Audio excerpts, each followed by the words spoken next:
I used to think my life was ordinary in the best possible way. Not exciting, not dramatic, just steady. You know that couple in a small town people point to and say, they've got it figured out? That was us. Or at least, that's what I thought. My name is Rachel Porter. I'm 32. I run the front office at a medical clinic, and I used to believe I'd won the marriage lottery. We had the little house on the edge of Ashford, Wisconsin, with a maple tree out front and a porch that creaked in one specific board you learned to step over. Our neighbors waved, my coworkers called me lucky, and my parents told me they slept better at night knowing I was with a solid man like Mark. Our life was built on small rituals. Mark always kissed me when he came through the door, keys dropping into the same ceramic bowl, jacket sliding onto the same hook, a half sigh, half groan as he complained about traffic or some clueless client. I'd be at the kitchen counter, finishing up something for dinner, and he'd slip behind me, kiss my neck, and say something like, "Smells amazing, Rach. I don't deserve you." I used to smile and pretend I didn't love hearing that. We had our TV shows, our grocery lists, our Saturday morning coffee runs. On Sundays, we'd drive along the edge of Lake Michigan, windows cracked even when it was too cold for that, and he'd joke about trading our house for one of the big places along the water once his next promotion hit. People think stability is boring. The truth is it feels safe, right up until it doesn't. The guys' retreat was just part of that rhythm. Every year, like clockwork, Mark and his three closest friends, Derek, Tom, and Nolan, would disappear for a long weekend. Hiking, fishing, resetting, as he called it. They'd been doing it since before we got married, so it came with a package. No wives, no girlfriends, no kids.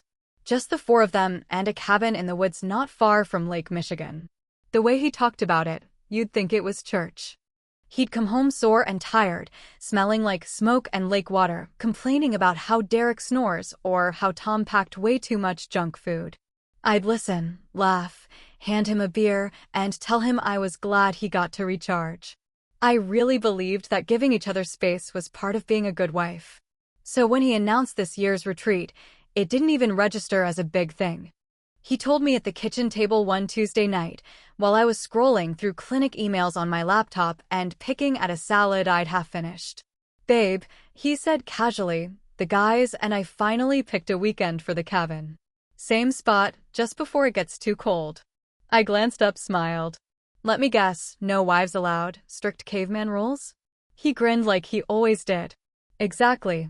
Just dirt, lake water, and bad decisions about how much chili we can eat." I laughed. It sounded harmless. Familiar. He added that this time they were leaving Thursday night and coming back late Monday because they wanted a full real break. He made a joke about how the cell reception out there was basically a rumor, so if he didn't answer, I wasn't supposed to panic. I didn't. I remember feeling a tiny tug of disappointment when I checked the calendar and realized his trip would overlap with his birthday. "You're gonna be off in the woods turning 33 without me?" I teased him. "That's against the rules." He leaned over, kissed my forehead, and said, "You can celebrate me twice when I get back. It's just some hiking and beer, I'll survive." I believed him. Why wouldn't I? The weeks leading up to it were normal. He was busy with his regional sales numbers, driving all over, coming home tired. I was buried in scheduling, insurance issues, and patients who thought 2 p.m. meant whenever I feel like it. We'd meet in the middle at night, late dinners, Netflix running in the background, both of us pretending we weren't half asleep on the couch. The night before he left, I helped him pack. It's funny, the details your brain grabs onto later. I remember folding his warm hiking socks, the ones with little gray stripes. I remember checking if his flashlight had batteries, slipping a roll of tape into his duffel, just in case, and reminding him, like I always did, to please not try to lift anything too heavy if his back started acting up. He hugged me in the hallway, duffel strap over his shoulder, and said, "You're the best, you know that?" I said, yeah, go commune with nature." At the door, he kissed me one more time, longer, hand cupping my cheek. "If I don't text, it just means we're out of range," he said. "But I'll be thinking about you." I remember that line exactly. Because later, when I watched what he was actually doing, The words felt like a joke told at my expense. His taillights disappeared down our quiet street, and the house swallowed his absence like a deep breath. I locked the door, turned off the porch light, and told myself it was just 4 days. Just 4 days of silence, a little extra me time. Just 4 days with my devoted husband out in the woods. Would you have worried in my place? Or would you have done what I did, smile, trust, and have no idea your whole life was already starting to crack? Because for me, the first sign wasn't suspicion. It was how empty the house sounded the next morning. The first morning without him hit me in a way I didn't expect. I woke up to my alarm, reached out automatically to nudge him, and my hand landed on cold sheets. For a second, half asleep, I thought he was already in the shower. Then I remembered cabin, woods, bad reception, guy's retreat. I lay there, staring at the ceiling, listening. Nothing. No off-key humming from the bathroom. No clatter of him digging through drawers he'd already emptied. No rushed footsteps because he'd snoozed his alarm too many times. Just the faint hum of the fridge down the hall and a truck passing by outside. It wasn't scary quiet. It was hollow. I made coffee, more out of habit than desire, and stood in the kitchen with my mug, looking at the empty chair across from me. His chair. The one he dragged back a little too far every time and bumped the wall. I noticed everything that morning. The way his keys weren't in the bowl. The absence of his work bag dumped by the door. His boots lined up neatly for once because he'd left in sneakers. It's like when you lose sound in a movie for a few seconds and suddenly you're hyper-aware of every tiny thing. The ticking clock, the creak of the house settling, my own breathing. I told myself I was being dramatic. He was gone for what, 4 days? That wasn't a tragedy. That was a long weekend. So I did what I always do when I don't know what to do. I cleaned. I tore into the hallway closet like it had personally offended me, pulling out old scarves, mismatched gloves, a box of dead batteries, a bag of tangled Christmas lights we kept promising to fix next year. I sorted, folded, tossed things into a donation pile, moved on to the pantry, then the shelves in the living room. I put on a true crime podcast just to fill the air, letting some calm narrator talk about missing people and bad husbands and small-town secrets while I reorganized canned goods and refold throw blankets. At one point, I caught myself laughing at something the host said about wives always knowing, and the sound of my own laugh in that empty room made my chest tighten. Because I realized I didn't know anything except what Mark told me, and I trusted that completely. By late afternoon, my lower back ached, my hair was in a messy knot, and the house looked like a showroom version of itself. Everything in its place. Everything just right. I heated some leftover pasta, stood at the kitchen counter eating straight from the container for the first few bites, then forced myself to sit at the table like a normal person. That's when it really hit me. The sound of my fork on the plate felt too loud. The chair across from me looked too vacant.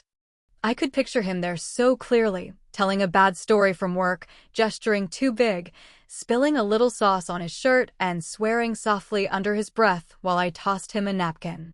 I'd always told people I was fine being alone, that I liked my own company. And it was true, but I had gotten used to his noise, his presence, the way he filled space without even trying. I stared at my phone on the table. No messages. I reminded myself, bad reception, remember? You knew that. I shoved the loneliness down and went to make tea. While the kettle heated, I leaned against the counter and glanced at the calendar hanging beside the fridge. Cute little picture of pumpkins and leaves for October. And right there, on a square I'd circled in red months ago, Mark's birthday cake. I blinked. He was going to wake up in some drafty cabin on his birthday with no cake, no stupid card, no off-key happy birthday from me first thing in the morning. He'd act like he didn't care, but I knew him. He loved being made a big deal of, even when he rolled his eyes and pretended to be embarrassed. I pictured him laughing with his friends, saying, "Yeah, Rach will probably do something when I get back. She always does." The kettle whistled, but my brain was already racing past it. Why did his birthday have to wait? Why couldn't I bring it to him? The idea dropped into my mind so smoothly it almost felt obvious. Drive up to the cabin. Show up with his favorite food.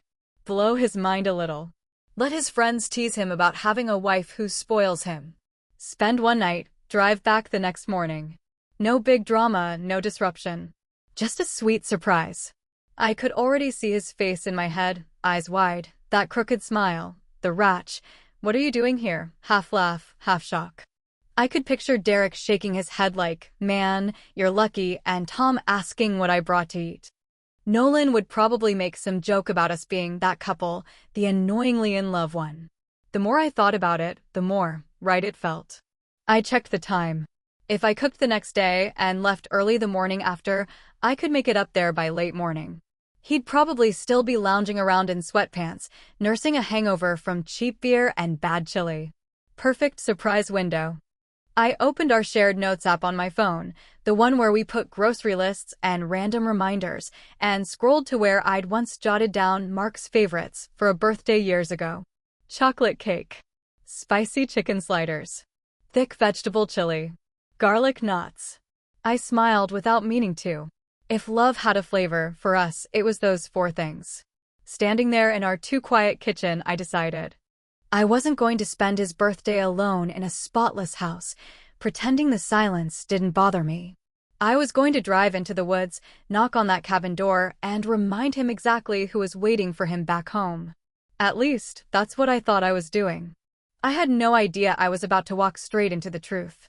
Tell me honestly, if you were me, standing there with a kettle screaming on the stove and a circled birthday on the calendar, would you have stayed home? Or would you, like I did, start planning a surprise that turned out to be for you, not for him? The next morning, I woke up with a mission. There's a different kind of energy that comes with having a plan. It's not the same as excitement, not exactly. It's more like momentum. You wake up and your brain is already 3 steps ahead, rearranging the day to fit what you've decided. I pulled my hair into a ponytail, rolled up my sleeves, and turned the kitchen into controlled chaos. First, the cake. Mark loved dense chocolate cake. Not fluffy, not fancy, just dark, rich, and heavy, like a brick of sugar and cocoa. I sifted flour, cocoa powder, sugar, baking soda. The mixer buzzed, the oven beeped, the smell of chocolate slowly wrapped itself around the room. I scraped the batter into a pan and slid it into the oven, feeling this weird mixture of domestic contentment and nervous energy. Then the chili. I chopped onions and carrots, celery and peppers, letting them sizzle in a big pot until the kitchen smelled like every winter Sunday we'd ever shared. I added beans, tomatoes, spices, stirring until the sauce turned thick and deep red. The steam fogged up the window, turning the view of our quiet street into a blur. Between stirring and checking timers, I started on the sliders. Chicken, marinated with just enough heat to make him sniffle a little, but pretend he wasn't suffering. I seasoned, grilled, brushed with sauce, stacked them on little buns. Next, the garlic knots, soft dough, rolled and twisted, brushed with butter and crushed garlic, sprinkled with parsley. By the time I was done, every inch of counter space was covered. Containers lined up like soldiers. Cake, chili, sliders, knots. Paper plates, napkins, plastic forks. A thermos of strong coffee, because Mark always complained about how cabin coffee tastes like sadness. I took a breath and looked at it all. This was love in its simplest form. Food, time, effort.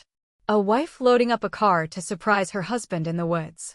If someone had taken a picture of me right then, they would have seen a woman completely, utterly sure of her place in her marriage. I let everything cool, packed it into sturdy containers, double-wrapped the cake, and stacked it all in a big insulated carrier we usually used for holidays. I tested the zipper twice.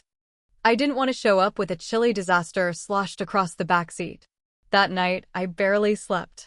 Not because of suspicion, because of anticipation. I lay there imagining the moment. The look on his face. The jokes from his friends.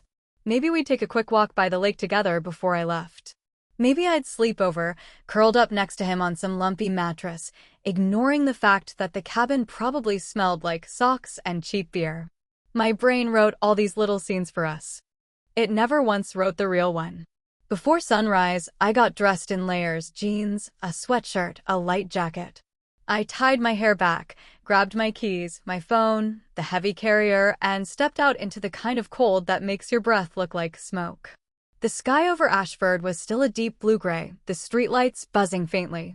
I locked the door, loaded the carrier into the back seat, and for a second I just stood there with my hand on the car door, looking at our house. I remember thinking, this is going to be one of those memories. You know, one of those remember that time I surprised you at the cabin. Stories we'd tell at dinners years from now. I wish I could go back and shake myself. I got in, started the engine, and pulled away from the curb. The drive out of town felt peaceful at first. Quiet streets, the same little bakery I always meant to stop at, the gas station Peter who always waved if he saw me. Then county roads, wider, emptier, lined with fields slowly tipping into fall. Patches of red and orange leaves had started appearing in the trees, like someone had dabbed paint on them overnight. I turned on some soft music, but halfway through the first song, I shut it off. The silence felt better. Cleaner. As the miles ticked by, houses thinned out and the trees grew thicker. The sky brightened into pale silver, the kind you get on overcast mornings by the lake. I passed a sign for a scenic overlook, then another for a campground I'd never been to. My GPS did its usual thing, helpful until it wasn't. Turn left, it chirped as I reached the narrow road that led deeper toward the woods.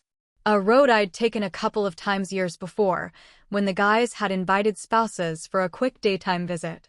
I remembered the leaning fence, the curve of the tree line, the way the pavement turned to gravel and then almost to nothing. Eventually, the signal started to flicker. Service bars dropped, then disappeared. I didn't panic. That was exactly what Mark had said would happen. The road shrank to a rutted path carved through tall pines and oaks, their branches reaching out over the car like a tunnel. The tires crunched over gravel and fallen leaves.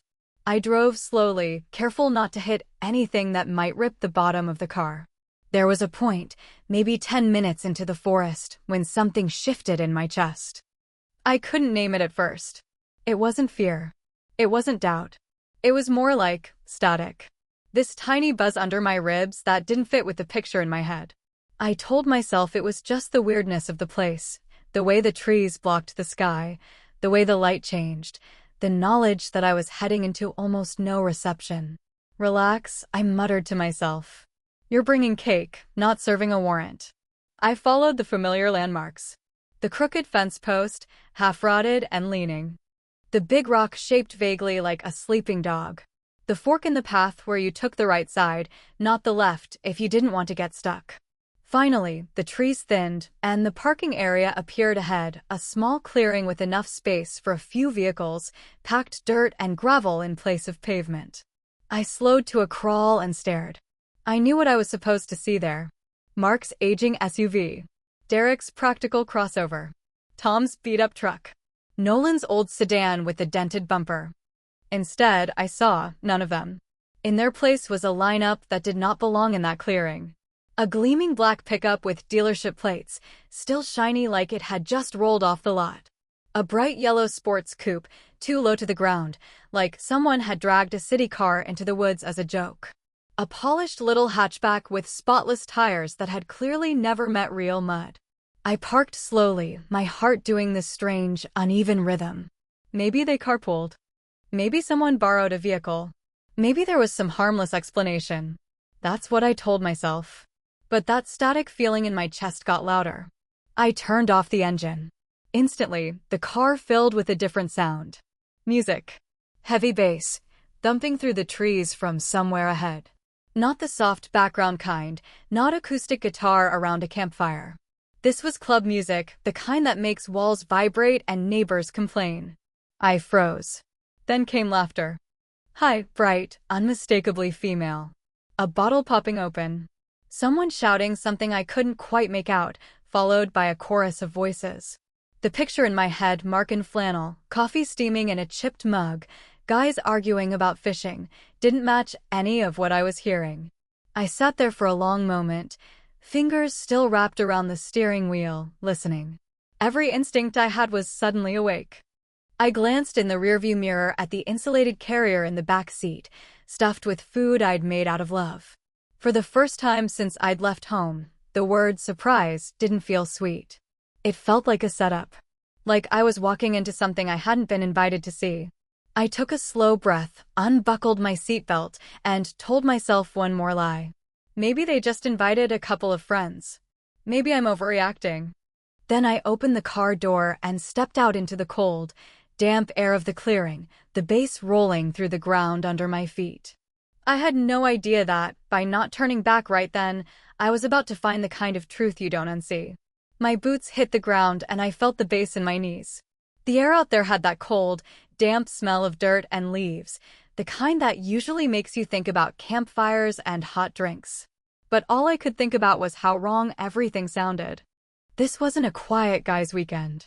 This was something else. I closed the car door gently, almost like I was afraid of being heard, and just stood there for a few seconds, letting my eyes adjust.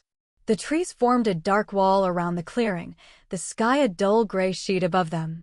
The music thumped from somewhere deeper in the woods, too loud, too polished. Not a little speaker on a log. This sounded like someone had dragged a club sound system out to a cabin. I glanced again at the cars. Gleaming black pickup. Yellow sports coupe.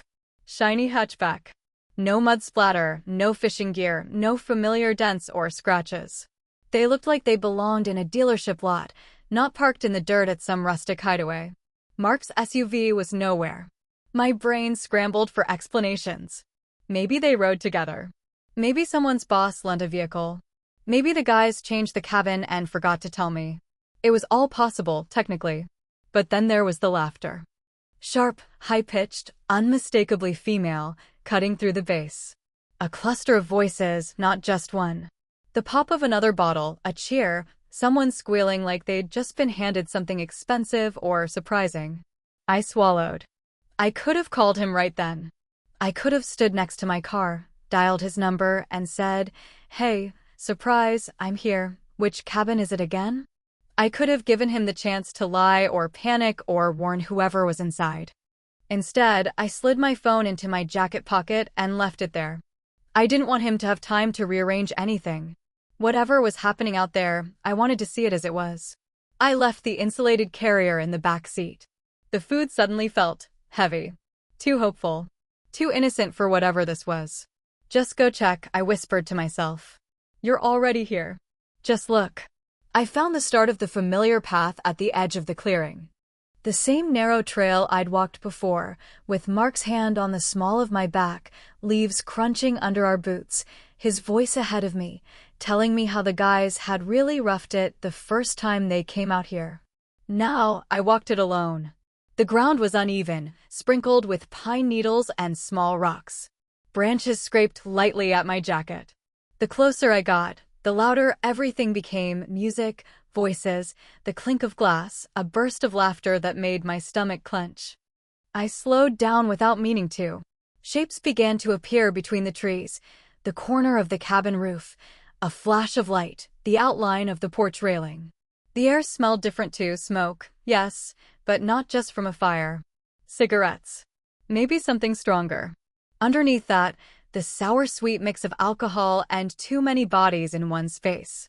I stepped carefully, placing my feet on patches of dirt instead of dry branches so they wouldn't snap. I don't know why I was being so quiet. No one inside would have heard me over that music anyway. But something in me had shifted from surprise wife to observer. I wasn't part of the scene I was walking toward. I could feel that already. When I finally reached the edge of the main clearing around the cabin, I stopped dead.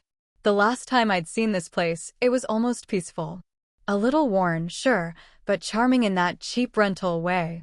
A couple of camp chairs out front, a ring of stones for a bonfire, fishing rods propped against the railing. Now it looked like someone had taken a low-budget nightclub and smashed it into the woods.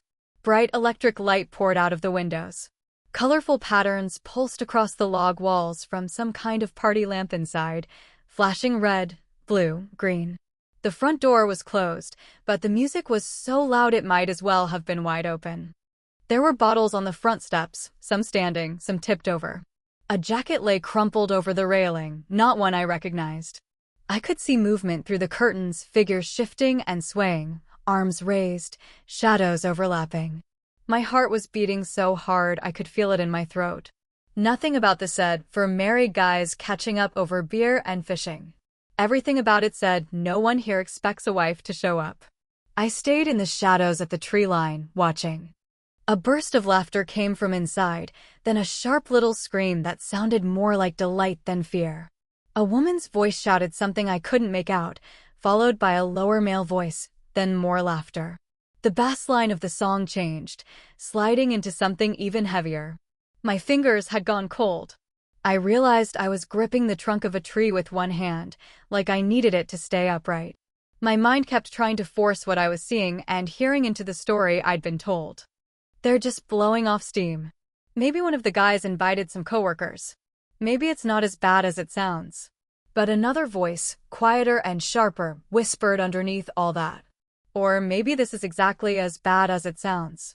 I stood there for what felt like a full minute, just breathing, trying to decide if I should walk up to the door and knock like I belonged there. Part of me wanted to. Part of me wanted to slam that door open and see exactly who was inside and how fast Mark could come up with a lie. But another part of me, colder, steadier, wanted something else. The truth. Not the performance he'd put on if he knew I was watching. The actual, unfiltered truth of who he was when he thought I was miles away in our quiet little house. That's when I noticed it. On the side of the cabin, one of the curtains was hanging crooked. Not much. Just enough to leave a narrow gap along the edge of the window, a slice of clear glass amid all the pulsing color. From where I stood, I could see just the corner of that window, glowing in the dark. If I moved a few steps closer, I realized I could look straight in. No warnings.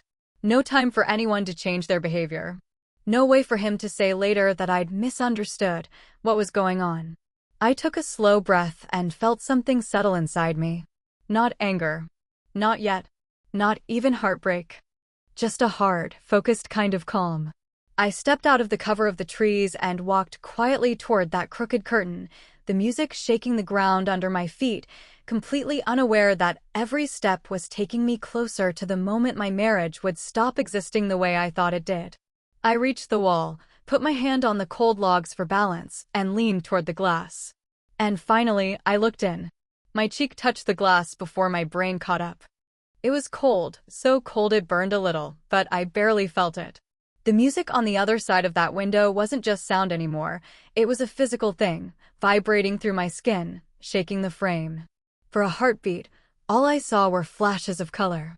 Red, blue, green, washing over the room in waves. Then my eyes adjusted, and the shapes started to make sense. The first thing I saw was his hand. I knew that hand. I knew every little scar on it, every line, the way his fingers curled when he was trying to be charming. Right now, that hand was resting low on a woman's waist. Not me. A blonde in a tight, cropped top, sitting sideways on his lap like she lived there. She was laughing at something he'd said, head thrown back, mouth open, hair spilling down her back. His face was turned up toward her, lips near her ear like he was whispering something meant only for her.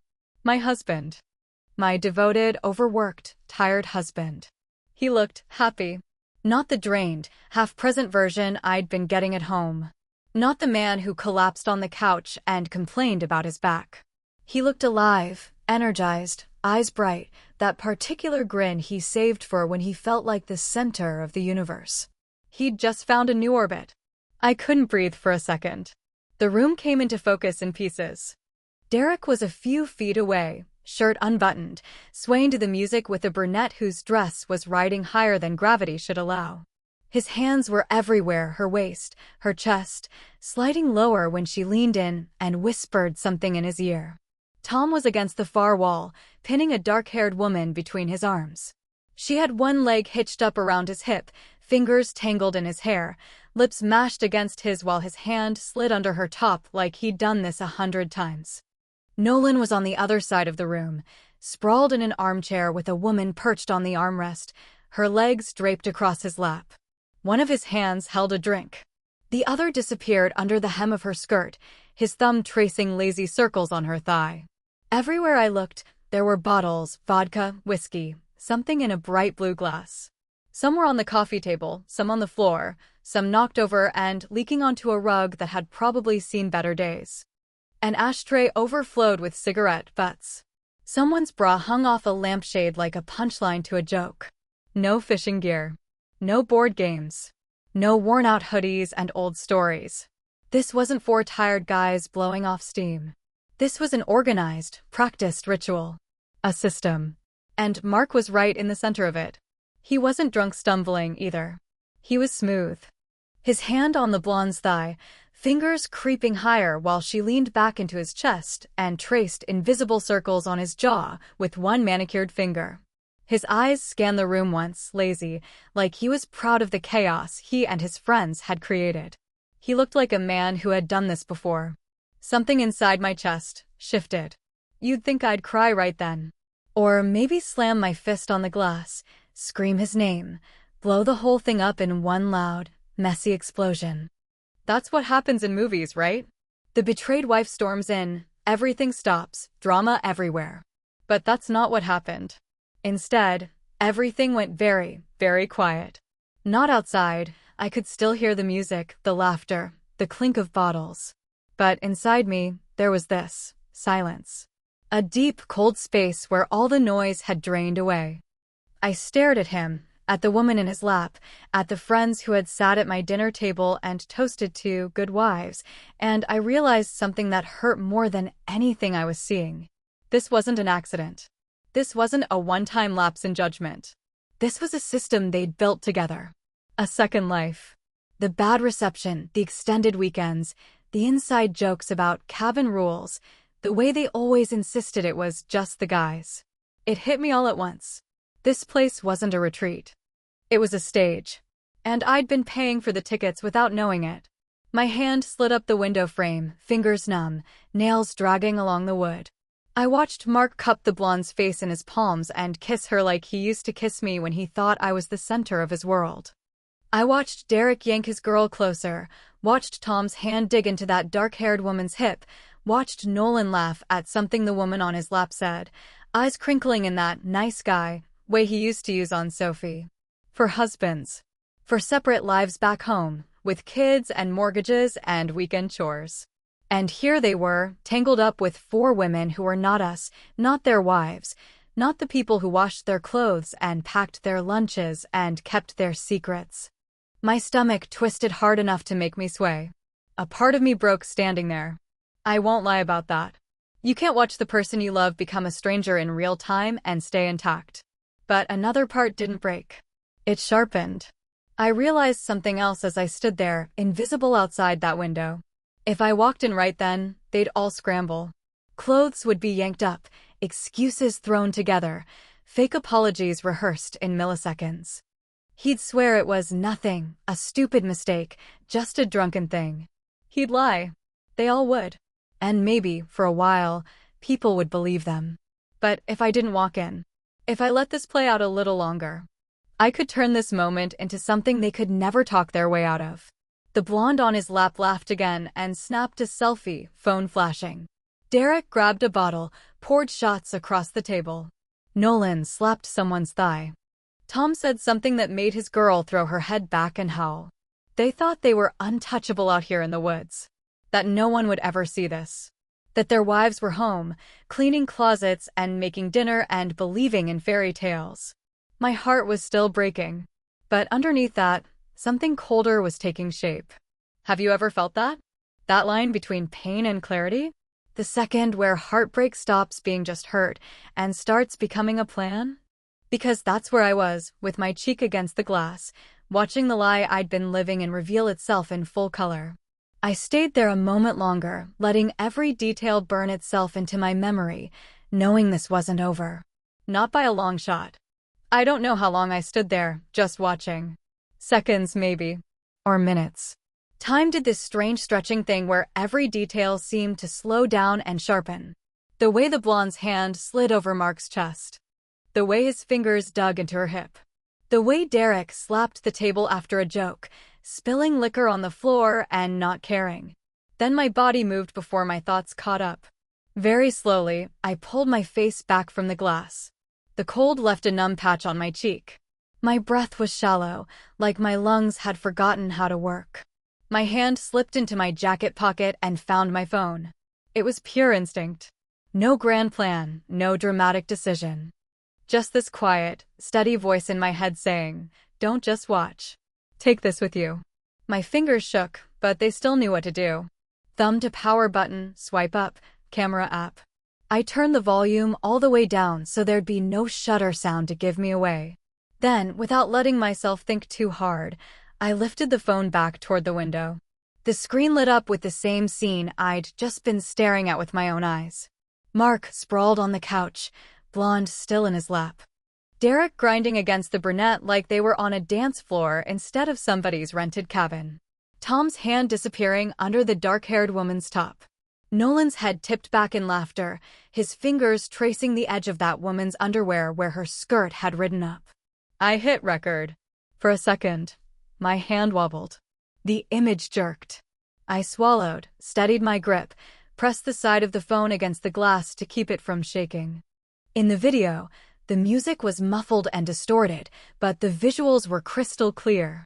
The flashing lights, the bottles, the ashtray, the discarded clothing. The way none of them looked like men who were worried about being caught. I slowly panned across the room. Left to right. No rush. First Mark and the blonde Kayla, though I didn't know her name yet. Then Derek, arms locked around the woman with the long, glossy dark hair. Tom, kissing like he was trying to devour that girl against the wall. Nolan, smirking, hand buried where any married man's hand had no business being. I made myself capture everything. The angle of Mark's wedding ring on his finger as he rubbed the blonde's thigh.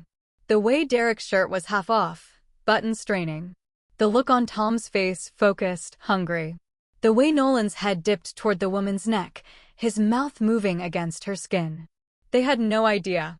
No idea that one sheet of glass and a few feet of distance were the only things standing between them and their lives as they knew them. I could have stopped after a few seconds. Enough to prove it happened, right? Enough to show a lawyer, or my parents, or anyone who might say, "Are you sure?" But I didn't stop. I let the video roll. 30 seconds. A minute. Longer. Long enough for Mark to grab the blonde's chin and kiss her hard, his hand sliding up under her shirt. Long enough for Derek to yank his girl down onto the couch and drag her into his lap. Long enough for Tom to lean back and laugh at something she whispered, his hand still under her clothes. Long enough for Nolan to take a shot with his free hand like he was toasting to his own destruction. At some point, one of the women turned in my direction, but the lights washed out her expression, and she was too lost in the moment to see a shadow by the side window. They were all too confident to even consider the possibility of an audience. When I finally hit stop, the timer on the screen showed several long minutes of footage. I lowered the phone and just stared at it in my hand. That little black rectangle suddenly felt like a weapon. Not a gun, not a knife, something quieter. More permanent. Proof. No rumors. No, he said, she said.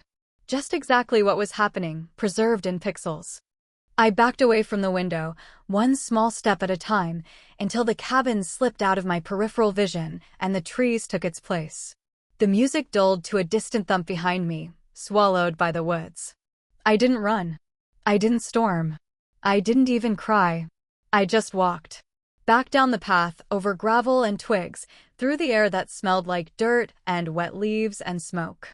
My legs felt hollow, like they might give out at any second, but they kept moving. Somewhere between the cabin and the clearing, the first tear finally slipped down my face.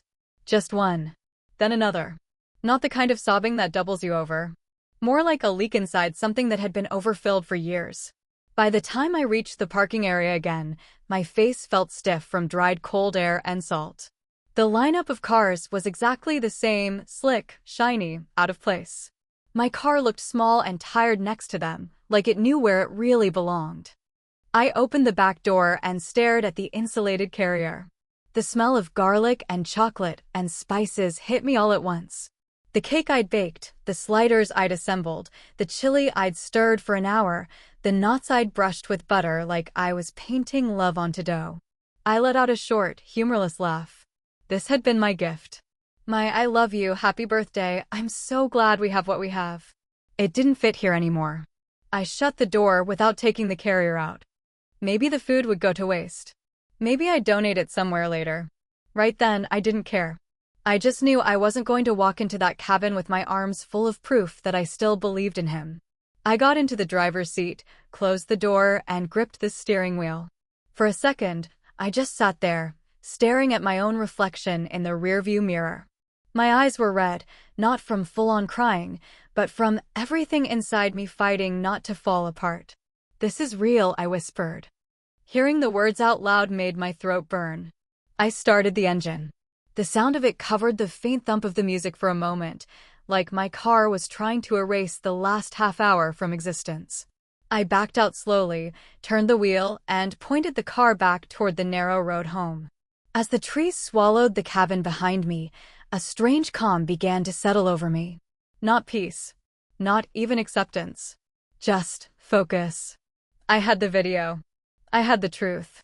And I still had time to decide what to do with both. The reception bars on my phone flickered back into existence as I got closer to town, but I didn't call anyone. Not my mom, not my best friend, not even Mark. Especially not Mark. I drove the whole way in silence, the insulated carrier rustling softly in the back every time I hit a bump, like a ghost of the life I'd thought I was feeding. By the time I pulled into our driveway in Ashford, the sky had darkened, and the porch light I'd left on the night before was glowing like nothing had changed. But everything had. I turned off the engine and just sat there for a moment, hands still on the wheel, phone heavy in my pocket, my heart beating in this slow, deliberate rhythm. People think revenge starts with rage. But sitting in that car in front of the house I no longer trusted, I realized something different. Revenge doesn't start when you're screaming. It starts in the quiet, when you're holding proof and choosing what to do next. Tell me, if you had that video on your phone, would you confront him first? Or would you, like I did, decide that before you ever said a word to your husband, you were going to understand every single person in that cabin and how they fit into the web he'd been spinning behind your back? That night, the house didn't feel like my home. I unlocked the front door, walked inside, and everything looked exactly the same: shoes by the mat, mail on the little table, the faint scent of the candle I'd burned the day before. But the air was different. I set my keys in the bowl like I always did. The sound of metal on ceramic echoed louder than it should have.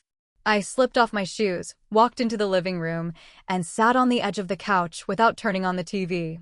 For a moment, I just stared at my phone. I knew what was on it. I could feel the weight of the video like it had its own gravity, pulling every thought I had back to that cabin. I opened the gallery and hit play. The footage filled the screen. There they were again, Mark with the blonde on his lap. Derek, Tom, Nolan with their women. The lights, the bottles, the clothes scattered around. I watched it once in silence. The second time, I watched it like I was someone else, like I was an investigator, not a wife. I paused and zoomed in. Paid attention to details I hadn't noticed through the glass. The blonde on Mark's lap had a tiny gold necklace with a letter K hanging from it. Her nails were long, perfect, an intricate design in white and gold. She had one of those faces you just know lives on social media: smooth skin, practiced expressions, the perfect tilt of the head for photos. The brunette with Derek had a small tattoo of a crescent moon on her shoulder, just peeking out from her dress strap. The dark-haired woman with Tom wore thick eyeliner and a sparkly top I'd seen 100 versions of on girls heading to downtown bars. The one with Nolan had a deep red manicure, a little heart on one nail. The type of detail people love to show off online. It hit me then. They hadn't just brought random strangers into that cabin. These were women who lived their lives in the open online, documented, tagged, liked. And Mark's whole second life might be sitting in plain sight if I knew where to look. My heart sped up, but this time it wasn't panic. It was something sharper. I got up, turned off the main light, and left just the small lamp on. The room fell into that soft, late-night glow.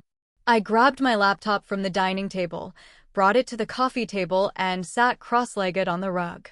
Phone in one hand, computer in front of me. If they wanted to live double lives, I could build the map. I paused the video on the blonde's face and took a screenshot. Zoomed in on her necklace, her nails, the shape of her eyebrows. Then, on my laptop, I opened a social media app and started with the most obvious, searching by location, hashtags, mutual follows with Mark's account. His profile was boring.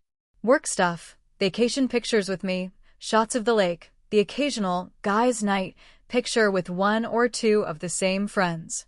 He'd been careful. But careful isn't the same as invisible. I looked at the tags. One caught my eye. Somebody had tagged him in a group photo months back at a bar I'd never been to. A bunch of people, some faces blurred by motion. I clicked through to the original poster. And there she was. Same hair. Same smile. Same necklace, this time visible in a mirror selfie. Caption: Lake weekend energy counting down to the cabin. Username: Kayla. Ross. Bio: student, content, good vibes only. My stomach flipped, but my brain didn't slow down. I clicked her profile. Scrolled. Late night outfits. Drinks. Brand collabs. A picture of a half-zipped duffel bag with the caption, Woods, but make it fun. The same K necklace in multiple photos. I took screenshots. Saved links. My fingers moved fast, but my face felt strangely calm. Next, I went back to the video and paused on the brunette with the crescent moon tattoo. Zoomed in on the tattoo, the way it curved. Opened another tab. Search. Hashtags for the bar we'd seen in that tagged photo. Event nights. Live music. A woman singing on a tiny stage, dark hair, the same moon on her shoulder. Caption: Mira on stage again tonight, come through. The account was tagged. At Mira Kovac Music. I clicked. Pictures of her performing. Late night gigs. Selfies with fans. And there, buried in a story highlight from weeks ago, a clip of her clinking glasses with Tom. His face turned just enough to recognize him. Caption: My favorite stress relief. I felt my jaw tighten. Screenshot. Save. Move on. I went to Derek's girl. Tanned skin, long lashes, bright lipstick. I froze the video again, zoomed in on her nails, sharp, almond-shaped, each painted a different shade of pink, tiny rhinestones at the tips. Nail techs love to post their work. And their clients love to repost it. So I searched local nail studios. Scrolled until my eyes blurred. Then I saw it, a hand with those exact nails, posed next to a little bottle of cuticle oil. Caption: Tanya's back with her signature glam set 2 hearts. The salon had tagged it Tanya Ruiz. Studio. Her profile was a mix of nail designs and selfies. In one of them, she was standing behind her salon chair, tagged location, Ashford Nails and Glow. In another, she was in a mirror shot wearing the same top from the video, taking a pre-cabin weekend selfie. The caption read, He says he needs to get away. I say, I can help with that winking face. I didn't need to know who he was. I already did. I kept going. The woman with Nolan had that deep red manicure and a business-like watch. I paused, zoomed, noticed the watch brand, the neatness of her eyeliner, the way she held herself even while drunk. Account searching felt like second nature now. Professionals. Local small business community. Finance, accounting, consulting. I eventually landed on it Sophie. Pratt, accountant, wife, 2 kids. But she wasn't the one in the cabin. I realized, wrong direction. So I went back, this time hunting not for the wife, but another woman I'd seen in a related tag from a boat party. Brunette, curves, red nails, a caption dripping with attitude. If he's paying, I'm staying. At Lexahale. X. Her profile was exactly what you'd expect. Bikini pictures, party clips, captions that dared people to judge her. And there, in a video clip of a lake party, was Nolan's arm sliding into frame, bracelet and all, the same one I'd seen 100 times at barbecues with his kids. I sat back for a second, staring at the screen. For men. For women. For unfinished stories waiting to crash into each other. And then there were the wives. I already knew them. Melissa Lawson, Derek's wife, sweet, sharp, tired schoolteacher who loved her son so loudly you could feel it from across a room. Jenna Reyes, Tom's wife, quiet, practical, the financial backbone of their house while Tom complained about pressure and stress. Sophie Pratt, Nolan's wife, organized, thoughtful, the one who always invited everyone to kids' birthday parties and actually remembered food allergies. I pulled up my contacts. Their numbers were already there. We'd shared group chats for barbecues, birthdays, holidays. We'd exchanged recipes, kid photos, Black Friday deals. I'd sat with them at kitchen tables, listening to them vent about little things, snoring, socks on the floor, husbands who forgot to take out the trash. None of us knew the scale of what was actually happening in that cabin. I added each of their names to a notes document on my laptop under a header that read, Moving Parts. Under that, I listed the 4 other women, Kayla Ross, Mira Kovac, Tanya Ruiz, Lexi Hale, with links to their profiles, screenshots of relevant posts, tiny descriptions of what I'd seen in the video. The document started to look less like notes and more like a case file. Names. Evidence. Connections. I should have been exhausted. It was late, the clock blinking toward midnight. My eyes burned from staring at screens. My brain felt like it was running on fumes.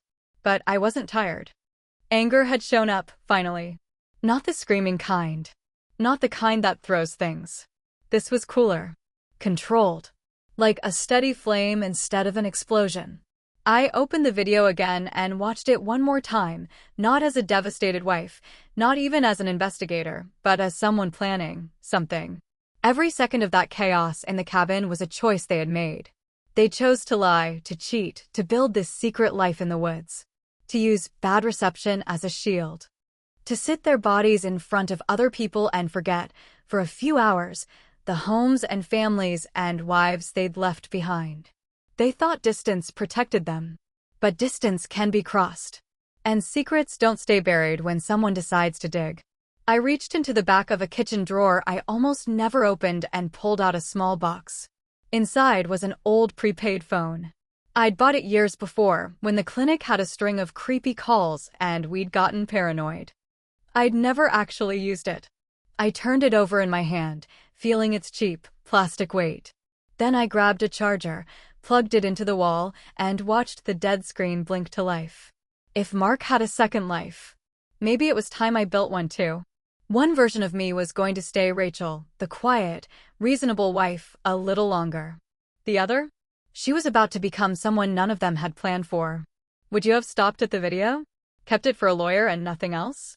Or, sitting there in the middle of the night with names, faces, profiles, and a burner phone warming up on the table, would you, like I did, start to imagine what would happen if every single one of those people saw the truth at the exact same time? The burner phone finished charging just after sunrise. I hadn't slept. Not even for a minute. But the strange thing was, my body didn't feel it. Anger does that to you when it hardens into clarity. It sharpens your focus until exhaustion has no place to sit. I unplugged the phone, held it in my hands, and felt the cheap plastic warm beneath my palms. It didn't look like much, but it felt like a doorway, a clean slate, a place where I didn't have to be Rachel Porter, the forgiving wife. On this device, I didn't owe anyone softness. I turned it on, connected it to my Wi-Fi, and downloaded the encrypted messaging app everyone in town seemed to use for everything from school alerts to gossip. New account. Blank name. Blank profile. No photo. No breadcrumb that could lead back to me. Just a number that didn't belong to my life. The first thing I did was create a group. Group name, Weekend Warriors. The irony was the kind that doesn't make you laugh, it makes you exhale in a way that sounds almost like it should be a laugh, but isn't. The member list started with 3 names I already knew by heart. Melissa Lawson, Jenna Reyes, Sophie Pratt. 3 wives who had no idea that the men they'd built families with were currently starring in a video that could detonate everything they believed about their marriages. My stomach tightened as I typed each number. This wasn't a small step. This wasn't thinking. This was action. And action has consequences. Then came the others. I added Kayla Ross, Mark's blonde birthday gift. Mira Kovac, Tom's dark-haired escape from responsibility. Tanya Ruiz, Derek's proud salon trophy. Lexi Hale, Nolan's weekend entertainment. Typing their names into the group felt surreal. Like stitching two worlds together with a thread no one saw coming. I didn't introduce myself. I didn't write a warning. I didn't give anyone time to prepare their excuses or their stories. I simply tapped the paperclip icon, selected the video, and hit send. The moment it started uploading, my pulse kicked. Not from fear. From something colder. Anticipation.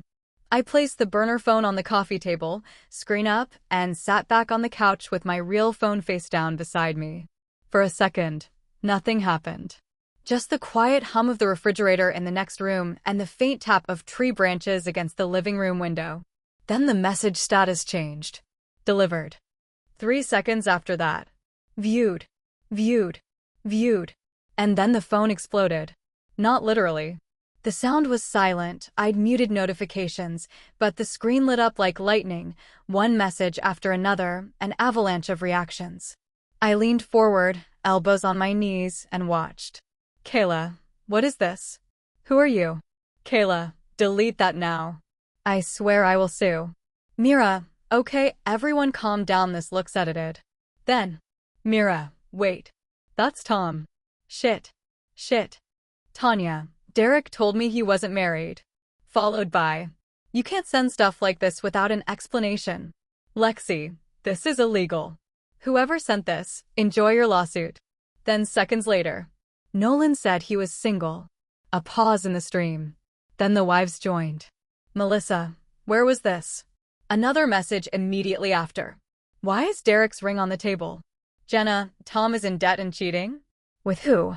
Which one is she? Then, no. I want answers. Now. Sophie, I recognize that cabin. And then, the message that made my breath catch. I've been suspicious for months. Thank you for this. It was chaos. A digital street fight. Accusations flying in every direction. The women screaming at each other, then at their husbands, then at whoever they thought the mysterious sender might be. The men must have been getting bombarded simultaneously because suddenly the group feed filled with missed calls, attempts to add them to the chat, angry wives tagging their names, demanding they join and face this like men. But they didn't join. Not a single one. Mark tried calling my real phone. I didn't answer. I didn't even flip it over. I watched the burner screen instead. Kayla demanding to know who was behind the account. Mira backpedaling so fast it was almost comical. Tanya insisting she didn't know Derek was married. Lexi threatening to get the internet involved. And the wives. Oh, the wives. Melissa switched from shock to fury in record time. Jenna sent message after message that read more like eviction notices than questions. Sophie went frighteningly quiet until she posted a screenshot of her online banking app showing accounts she'd just frozen. I didn't write a single word. Not one. Not a warning, not an explanation, not a single syllable to guide the storm. I didn't have to. The video was enough. The truth was enough. I sat there and watched their 4 separate lives, the lies, the secrets, the second identities collide in one violent digital crash. The chat kept exploding. Wives rage typing. Girlfriends panicking. Threats. Pleas. Denials. Accusations about who knew what and for how long. I didn't feel joy watching it. I didn't feel guilt either. What I felt was something steadier. Control. For the first time since I'd pressed my face to that cabin window, I felt the ground return under my feet. My world had been torn open, but theirs, every last one of theirs, was now tearing open too. By the time the group slowed into a simmer of shock and scattered typing bubbles, I reached for the burner phone. Not to reply. Just to press one button. Leave group. The screen went quiet instantly, a final silence, clean and absolute. Behind me, somewhere in the house, a clock ticked. My stomach growled. My eyes burned from being awake too long. But inside my chest, that cold clarity only sharpened. Revenge doesn't need noise. It needs precision. And they had no idea part 2 was coming. You tell me, would you have stayed in that chat to watch the fallout? Or would you, like I did, slip out quietly, knowing the bomb was already burning on every single phone in that room? Mark came home the next afternoon like nothing had happened. I heard his car in the driveway first, the familiar crunch of tires on gravel, the slam of the door, the jangle of his keys. My heart did that ugly little stutter, but my face stayed calm. I was sitting on the couch, legs tucked under me, a mug of tea in my hands that had gone cold an hour earlier. The front door opened, and there he was. "Babe, I'm home," he called out, voice bright, easy. The same tone he always used after a trip, like he was walking into a commercial for happy domestic life. He smelled faintly of smoke and cheap beer. There was a shadow of stubble on his jaw, a duffel bag hanging off his shoulder, a plastic grocery bag dangling from his wrist, probably gas station snacks he hadn't finished. He dropped his keys into the bowl. That familiar clink. For a second, the sound made my chest ache. He stepped into the living room with a grin already forming. "You would not believe how." He stopped. I wasn't smiling. I didn't rush up to hug him. I didn't say, "How is it?" or "Did you have fun?" or "Happy birthday." I just looked at him, meeting his eyes, and set the mug down on the coffee table very carefully. "Hey," I said, my voice steady. "How was the retreat?" He blinked. The grin faltered a little, but he tried to hold on to it. "It was great," he said quickly. "You know, the usual. Hiking, beers, too much junk food. No signal like I told you, it was actually kind of nice to be off the grid." He said it so smoothly, like he'd rehearsed it. I just nodded slowly. He shifted under my gaze, then forced a laugh. "What? You mad I deserted you for a few days? Come here." He opened his arms slightly, waiting for me to stand up. I didn't move. "Did you have a good time with Kayla?" I asked quietly. His arms dropped. The name landed in the room like a brick through glass. He froze, eyes searching my face like he was trying to figure out if he'd heard me right. "What?" I didn't repeat myself. I just let the silence answer for me. Something flickered in his expression, confusion first, then calculation, then a thin layer of fear. "Rachel," he said slowly, I don't know who you're talking about." I tilted my head slightly. "You don't." He swallowed. "No. Where's this coming from?" I didn't answer with words. I reached for my real phone on the coffee table, unlocked it, and pulled up the messaging app, the group chat he hadn't been invited to, but was currently being torn apart in. I turned the screen toward him. The thread was still there. Hundreds of messages. Melissa's furious all caps. Jenna's demands. Sophie's short, surgical questions. The other women's panicked defenses and threats. The video thumbnail at the top frozen on Mark with Kayla on his lap, laughing like they were in their own private universe. I watched his eyes move over it. Watched the color drain from his face. "What is this?" he whispered. "That," I said, my voice calm, "is the cabin. From this weekend. That's you. That's Kayla. That's Derek, Tom, and Nolan. That's Tanya, Mira, and Lexi. And those are your wives and girlfriends all finding out at the same time exactly what you've been doing on your retreats." He stared at the screen like it might bite him. "Rachel, I can explain," he blurted out. His voice cracked on the last word. "Can you?" I asked quietly. "Because from where I'm sitting, the video does a better job than you ever could." He took a step toward me, hands lifted like he was approaching a skittish animal. "Look, okay, it's not what it looks like. We were drunk, it got out of hand, it was just what?" I cut in. "Just your annual surprise cheating party in the woods? Just you turning your birthday into a secret vacation from your marriage." His mouth opened and closed. No sound came out. "I drove to the cabin," I said evenly. "With your favorite food. With a cake. I wanted to surprise you. Because your birthday matters to me. I thought you were with your friends, dealing with bad reception." I let the words hang there between us. "Instead, I found you with her on your lap." I could see the exact moment he realized there was no way out of this with charm or half-truths. You went out there," he said, voice thin. "Why would you do that?" I almost laughed. "Why would I surprise my husband on his birthday?" "I don't know, Mark, why would a wife do something like that?" He flinched like I'd slapped him. He tried again. "Rach, please. You have to understand. It's complicated." "No," I said. "It's actually very simple. I picked up my wedding ring from my left hand. It had been digging into my skin since I heard his car pull up, and set it gently on the coffee table between us. The tiny metallic clink sounded louder than his keys had. He stared at it like it was a snake. "Don't," he whispered. "Please don't do this. We can fix this. I made a mistake. A stupid, horrible mistake. I'm so sorry, I swear." "A mistake?" I interrupted. "A mistake is forgetting an anniversary. A mistake is lying once and then confessing because you can't live with yourself. You have a system, Mark. You and your friends. The cabin, the retreat, the bad reception, the women you swap in and out like it's a subscription service. This isn't a mistake. This is a life you built when I wasn't looking." His face twisted. "It was never about you.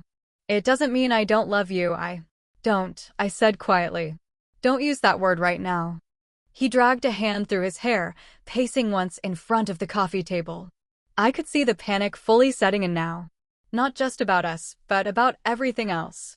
"Derek is freaking out," he blurted. "Melissa's threatening divorce. Jenna locked Tom out of the house. Nolan says Sophie shut down their accounts. They're all saying this video just showed up. Wives, girlfriends, all dragged into some group. Did you do this?" I held his gaze. "I did." His jaw dropped. "You? Rachel, why? Why would you try to destroy all of us?" There it was. Not, "Why did I do this to you?" Not, "How could I hurt you like that?" No. His first real question was why I would destroy all of us.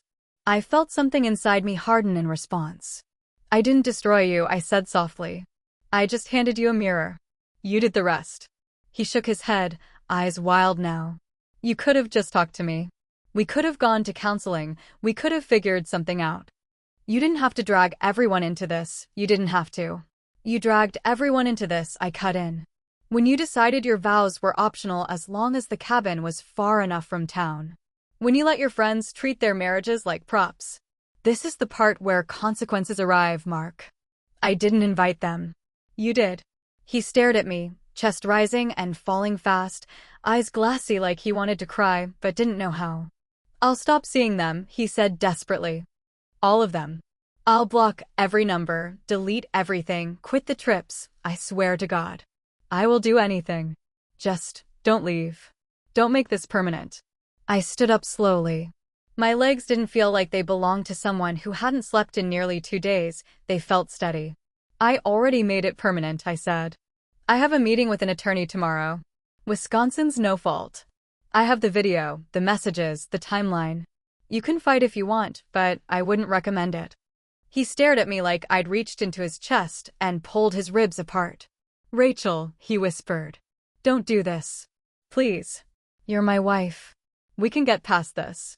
People get past worse things all the time. You can't throw away 4 years over." "I'm not throwing away 4 years," I said quietly. "I'm refusing to throw away the next 40. Silence. He stepped toward me again, slower this time, like he was approaching someone who might disappear. "What do you want me to do?" he asked, voice cracking. "Tell me what to do, and I'll do it. I'll quit my job, I'll cut off my friends, I'll move, I want you to leave," I said. The words landed between us with a finality I could feel all the way down my spine. He blinked. "Right now?" "Yes," I answered. "Take a bag. Go stay with one of your friends. If they still have a couch left to offer you after this morning." His mouth opened, then closed. He knew. He knew Derek was getting torn apart by Melissa.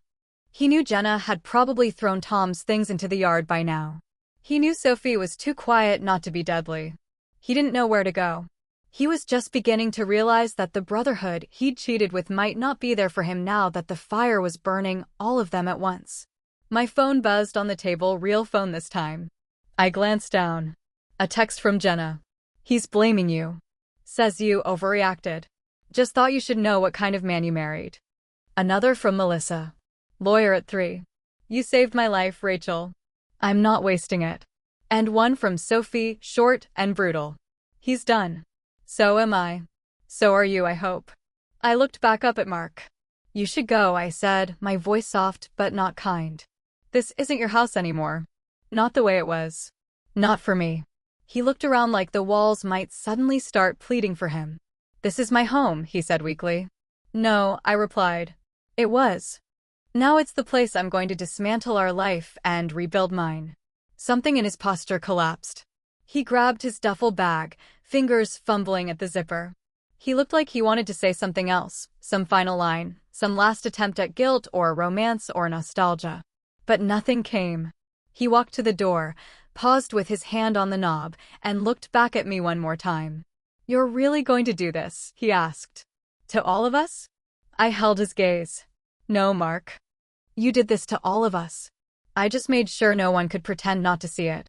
He flinched, then opened the door and stepped out. The sound of it closing behind him was both familiar and different. I'd heard that door close 1,000 times. This time, it sounded like the end of a chapter. Almost immediately, my phone started to light up again. Group texts from the wives, individual messages, missed calls from unknown numbers I assumed belonged to the cabin girls, maybe even a couple from blocked numbers that could only be one of the men trying to plead their case. I muted all of them. I walked over to the coffee table, picked up my ring, and dropped it into a small ceramic dish by the bookshelf. It landed with a soft, final clink. In town, people were already talking. I could feel it, even with my phone muted. Ashford wasn't big. A scandal like this didn't stay contained. 4 men had driven out of town for a guy's retreat. Within 48 hours, 3 of them were being served divorce papers, accounts were being frozen, kids were getting packed into cars, lawyers were being called, and weekend warriors had become a phrase people would whisper for a long time. As for me, I stood in my living room, in the house I'd thought we'd grow old in, and realized I was standing in the middle of a crime scene. Not his. Mine. Not because I'd done anything wrong, but because this was the place I'd been slowly erased while smiling. Tell me, if you were me, with the door clicked shut behind the man who lied to you for years, would you feel guilty for lighting the match? Or would you, like I did, finally start to feel the first hint of something else under the wreckage? Relief. People think the worst part is the moment you find out. It's not. The worst part is the stretch of days after, when real life keeps moving, garbage still needs to go out, bills still show up, the sun still comes up, while everything inside you feels like it's been ripped up and rearranged. The morning after I told Mark to leave, I woke up before my alarm. For the first time in years, the house was my silence. Not the hollow kind I'd felt when he first left for the retreat. Not the kind waiting for his noise to fill it again. This time, the quiet felt clean. I made coffee without automatically grabbing a second mug. I didn't glance at the door, waiting to hear his footsteps. I sat at the kitchen table, opened my laptop, and pulled up the email from the attorney I'd contacted years earlier, just in case, and never followed through on. This time I did. Within 10 days, I had filed for divorce in the county courthouse. Wisconsin's no-fault system made it straightforward on paper. Emotionally, nothing about it was simple. I gave my attorney the video, the rough timeline, the phone logs. He watched the footage once, jaw clenched, and said, "You won't have trouble negotiating from here." It was weird, hearing my heartbreak described as leverage. The settlement process was clinical and cold, the exact opposite of how our relationship had once felt. House, split. Savings, split. Retirement accounts, adjusted. Car, mine. Debts, his. On the outside, it probably looked fair. On the inside, it felt like I was walking through the ashes of a house fire, calmly pointing at what could be salvaged and what needed to be bulldozed. Mark tried for a while. He sent texts. Long, rambling apologies. Memories. Photos from the early days. Promises to do better, to prove it, to be the man I was supposed to be. Each message came in smaller waves as the weeks went on, like he was slowly running out of energy or hope. I didn't block him right away. I wanted to see the pattern I already knew by heart, a burst of regret, a plea, a thread of self-pity, and then silence. It played out exactly like that. One last act of the man I'd finally decided to stop understanding. In the end, I asked my attorney to handle all communication. I muted his name and moved his contact into a folder labeled simply, legal. Derek, Tom, and Nolan didn't fare much better. Melissa went nuclear. Right after the video dropped, she texted me, "I'm done being the calm one." And she meant it. She filed for divorce, went after full custody, and requested a big share of assets from Derek's home renovation business. Rumor had it, because Ashford always has rumors, that Derek's reputation tanked so fast that half his clients canceled on principle. Nobody wants a cheater building their dream kitchen, I guess. Tom drowned. Jenna cut him off financially. Stopped covering his debt payments. Stopped cleaning up after his messes. Stopped being the quiet, practical wife he used as a safety net. He went from a mid-level manager with complaints about stress to a guy sleeping on a friend's pull-out couch, juggling collectors and court dates. The last I heard, he'd tried to blame me for ruining his life. Funny, considering I never opened his wallet or picked up his phone. Nolan got the quiet execution. Sophie didn't scream. She didn't flood his phone with messages. She just moved. She froze accounts, met with a lawyer of her own, and sold off what she could. The family home went on the market. The vacation property near the lake? Liquidated. She packed the kids' things, moved them to her parents' house in another town, and set up a new life that did not include him. Ashford whispered. Of course they did. Small towns always do. At the clinic, I could feel it in the way people looked at me. Some with pity, some with disguised curiosity, some with this strange, quiet respect. A few tried to dig. A coworker, leaning against the copier. I heard it was more than one woman. A neighbor at the mailbox. You know, men make mistakes. Maybe you two could have worked it out. A distant relative on the phone. Are you sure divorce is necessary? It's such a big step. I learned two things pretty quickly. First, people are far more comfortable with a woman suffering quietly than a woman calmly burning down the structure that made her suffer. Second, I didn't need their approval. I stopped explaining myself. I started using simple lines that closed conversations fast. He lied. I'm done. That life isn't mine anymore. I'd rather be alone than lied to. Mark moved into a small, worn apartment near an industrial stretch of town. He lost the house with the maple tree and the creaky porch. Lost the image of the solid man with the sweet wife that had carried him so far. Lost invitations to barbecues, couples dinners, weekend gatherings. His coworkers didn't say anything to his face, I'm sure. But I'd heard enough from people in town to know his name now walked into rooms ahead of him. Not as Mark, the good guy. As Mark from the video. That's the thing about evidence. Once it exists, it travels. The cabin girls reacted the way you'd expect. Kayla scrubbed her feed for a while, then rebranded, more vague captions, fewer recognizable locations. Mira posted something about boundaries and not being responsible for married men's lies, and went back to performing. Tanya claimed she'd been misled and doubled down on her business. Lexi spent a week threatening lawsuits in her stories, and then moved on to new content when the views dipped. They were ripples in a story that wasn't mine to chase anymore. So, what was mine? The answer turned out to be surprisingly small. A one-bedroom rental closer to the clinic. A simple kitchen with just enough space for one person to cook without bumping into anyone. A new jogging route along the lake, where the air smelled clean and my feet hit the pavement in a rhythm that finally felt like mine. I started running 3 times a week. At first, I thought I was running away from something. From the house, from the memories, from the ghost of a life that had never really existed the way I thought it did.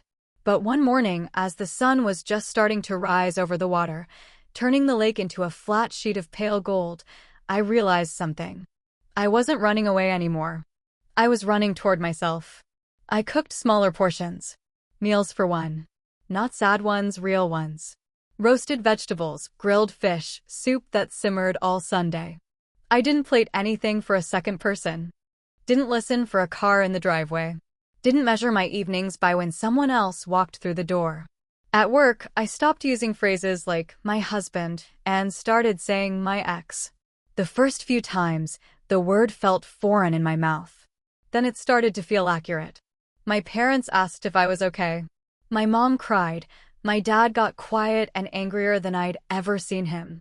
I told them the truth, the short version. They came to help me pack the last of my things from the old house, each box a small funeral for a future I'd once believed in. On the last day I spent there, I walked through the empty rooms alone. The living room where we'd watched shows together. The kitchen where I'd made that cake I never delivered. The hallway where I'd helped him pack for a trip that turned out to be a performance. I stood by the front window for a long moment, looking at the maple tree outside, its leaves just starting to edge toward orange. Then I locked the door behind me and left the key in the envelope for the lawyers to handle. No big speech. No dramatic goodbye. Just a quiet decision to stop living in a museum of my own denial. Months later, people sometimes still ask, "Do you regret it? Blowing everything up like that?" Here's the closest thing to an answer I have. I regret that I ever had to do it. I regret that the person I loved made me choose between my dignity and my marriage. I regret the years I spent defending a man who was building a second life in a cabin I didn't know the real version of. But do I regret pressing record? Sending that video? Filing those papers? No. Because now, when I unlock the door to my small apartment after a long day, I know exactly what's on the other side. No second lives. No secret cabins. No lies waiting in the woods. Just me. My keys in a bowl. My footsteps. My silence. It's not the life I thought I wanted. It's the life I can finally trust. And sometimes, late at night, when the house is quiet and the only sound is the distant rush of the lake, I catch myself smiling for no one at all. I didn't win back what I lost. I became someone who doesn't need it.